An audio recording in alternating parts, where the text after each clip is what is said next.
conhecemos o Bloom, nós já vimos a Molly, pelo menos pelo olhar dele. E é uma cena curiosíssima, pra dizer o mínimo.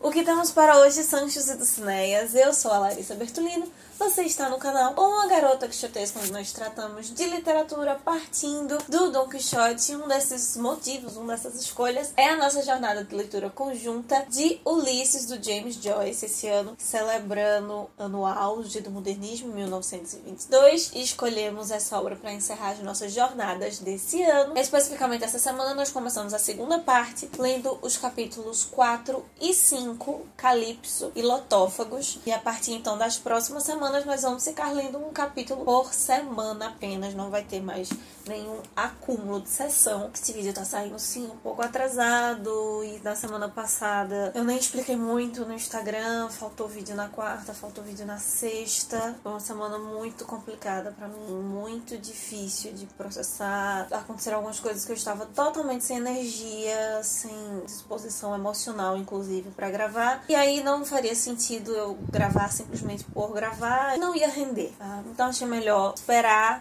ler as partes da semana do Ulisses pra gravar aqui pra vocês hoje. Por isso também esse vídeo na segunda-feira tá saindo um pouco mais atrasadinho. Mas vamos lá, o que é que aconteceu por aqui? Nós finalmente tivemos contato, nós finalmente conhecemos o Bloom. É engraçado que a gente já começa no Bloom com a intimidade, porque além de estarmos na cabeça dele, nós começamos ali no seu espaço, no seu ambiente doméstico, com a sua gata maravilhosa. A Helena aqui fazendo figuração essa semana como personagem também. Talvez o ponto auge dessa semana tenha sido justamente o discurso indireto livre com o fluxo de consciência ali da gatinha do Bloom, né? Nós temos os ronronados, os miados, alguns barulhinhos que ela faz, junto com o pensamento dele, que nos dá algumas pistas do comportamento, das ações dela. E reflete, claro, as ideias sobre psicanálise, pensamento, desenvolvimento, cognição e tudo mais, que os animais também têm a ver com isso, né, nesse processo. Mas também essa radicalização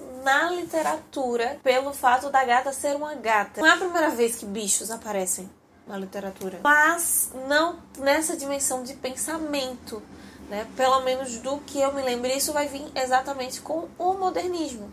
Nós temos fábulas, nós temos outras histórias em que os animais eles têm essas características humanas, mas eles meio que não estão sendo animais, né? Nas fábulas todas as suas características são humanas, são animais, convivem em sociedade. Tem o rei da selva, né? Se formos para pensar nas fábulas, por exemplo, a cigarra e a formiga, enquanto que aqui ela não perde a sua condição de animal. A gente pode comparar até com a baleia do Vidas Secas, que também é modernismo, né? É um pouco depois, mas é dessa época aqui no Brasil, dessa dimensão, desse espaço sobre as reflexões de pensamento que os animais acabam com uma figura aí também importante. Entendemos que o Bloom é o que seria publicitário naquela época. E com esses pensamentos do Bloom, tem algumas coisas que eu queria destacar, talvez só mencionar, não vou dissertar muito sobre, mas que podem ser importantes inclusive para o futuro. Pelo menos é o que estava me parecendo a princípio na leitura. Podem ser simplesmente banalidades, porque nós estamos ali na cabeça dele, e se passa de tudo na cabeça dele, coisas que vão ser importantes ou não. Mas eu vou destacar 4 que eu acredito que possam influenciar, possam ter um destrinchar, um desenrolar posterior. Algumas reflexões que ele vai fazer ali entre os seus patrões, na verdade, clientes, a relação do mercado dele. Um que é extremamente importante, o ponto dele ser judeu, e no capítulo, no caso Calypso, né, me veio muitas reflexões sobre esse ponto de uma forma e no Lotófagos de outra.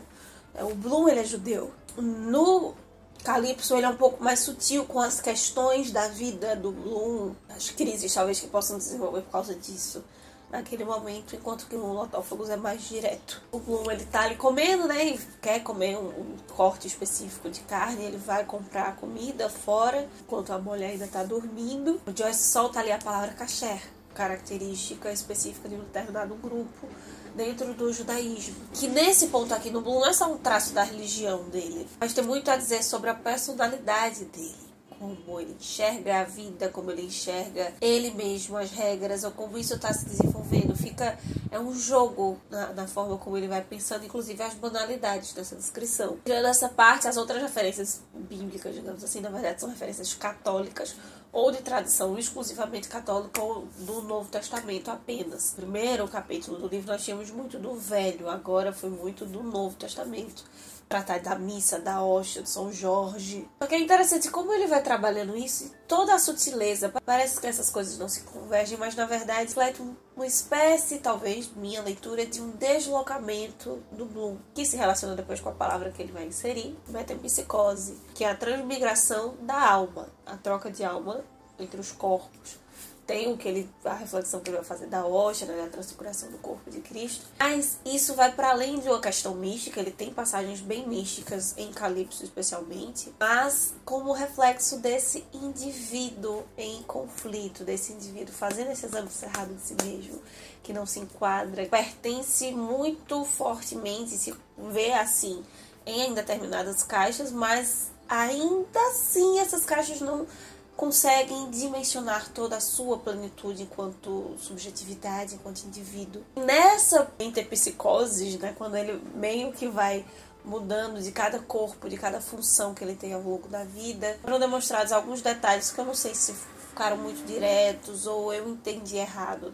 Parece que o Bloom e a Molly tiveram um bebê há 11 anos atrás. O bebê não resistiu, veio a falecer. Cartas de outras pessoas vai acabar demonstrando alguns aspectos do relacionamento deles dois. E que deixará claro, se na semana passada eu disse apenas uma citação, dessa vez ficou muito explícito, o Bloom está desconfiando da Molly, da fidelidade, de que ela tem algum caso extraconjugal. Quando o Stephen estava falando da Helena semana passada, deu a entender que seria isso, mas agora ficou claro que o Bloom ele desconfia sim da Molly. Interessante se tratar justamente de um capítulo que é Calypso, o lugar onde Odisseu, onde Ulisses ficou 7 anos preso na cama da ninfa, na cama da deusa, até voltar para casa. A esposa lá estava esperando ele, sendo fiel, sendo galanteada por 1001 pretendentes, mas se mantendo firme, e ele nos braços de Calypso. Tem uma inversão também de simbolismos, de significado, de perspectivas sobre determinadas situações. E que me parecem que estão para além simplesmente de um contrato matrimonial ou até mesmo para além de simplesmente uma relação de amor. O indivíduo está em jogo aqui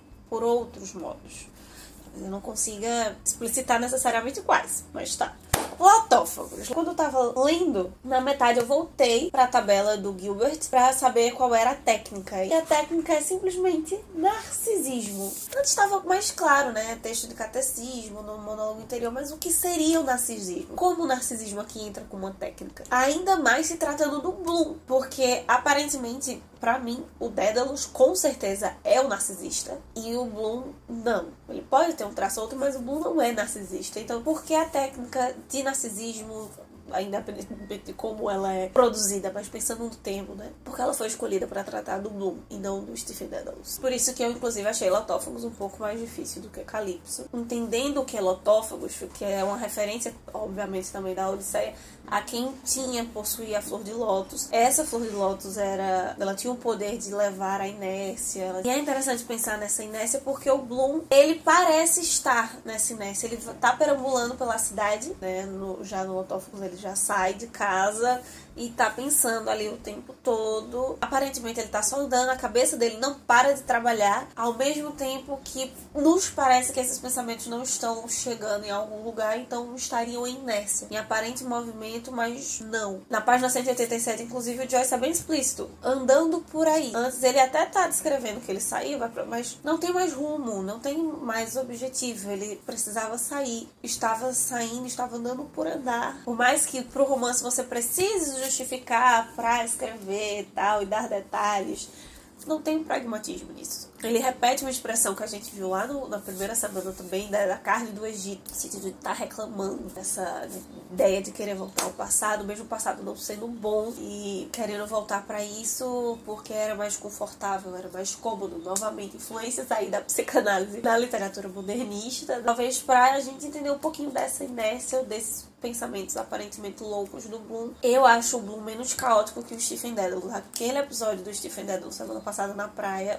foi talvez o mais difícil até agora de processar. Porque o Bloom, até pelo aspecto dele estar andando, né, o externo vem pra mente dele. Dentro desse fluxo de consciência, desse discurso direto livre, desse reflexo do pensamento, nós pegamos as observações do que tá de fora, e esse que tá de fora vem pra dentro, tem influência no pensamento, liga com outra coisa e tal. E o Stephen Dedalus não, é só a mente dele. Nós temos até algumas referências da sala de aula, de coisas mais, né, é só a cabeça dele. O que influencia nisso que o Peter Gay vai chamar de exame cerrado de si mesmo. Porque me parece até então, o Dedalus, justamente por ele ser só a mente dele, essa ideia do ego muito forte, né, de um solipsismo quase filosófico, até pela intelectualidade do Stephen Dedalus. Ele é um exame cerrado, mas mais cerrado do que exame. Ele não aprofunda nas questões. Nós temos um pensamento que ele não desce a outro nível. Ele não se torna mais complexo, enquanto que o Bloom é extremamente profundo. Exame que vai ficar ali muito tempo para ser processado. Não à toa, me pareceu que com menos referências literárias do que o capítulo do Dedalus, elas foram mais trabalhadas. Nós tivemos um vomitar de referências a trocentas coisas de cultura, de arte e de literatura com o Dedalus. E agora com o Bloom nós tivemos um momento, uma relação muito interessante que o Joyce faz entre morte e poesia. Essa ideia do Bloom estar lendo as cartas, um leitor dentro do livro. Ele lê jornal também, né? Naquela situação específica, ele lê muitas coisas nesse tempo. Cita o Hamlet mais uma vez, mas sem complexidade teórica que o Dedalus apresentou. O Hamlet, avô de Shakespeare. Na sua cabeça, o Bloom, ele tá lendo ali algumas cartas, ele reescreve, é muito bonita essa cena, ele reescreve na sua cabeça, recordando o conteúdo da carta, só que ele faz isso com metáforas, com simbolismo, usando várias flores, diversos tipos de flores para cada situação ou sentimento. É um parágrafo só curto, mas é bem impactante. Por isso, ele se aprofunda mais, ele traz mais simbolismos,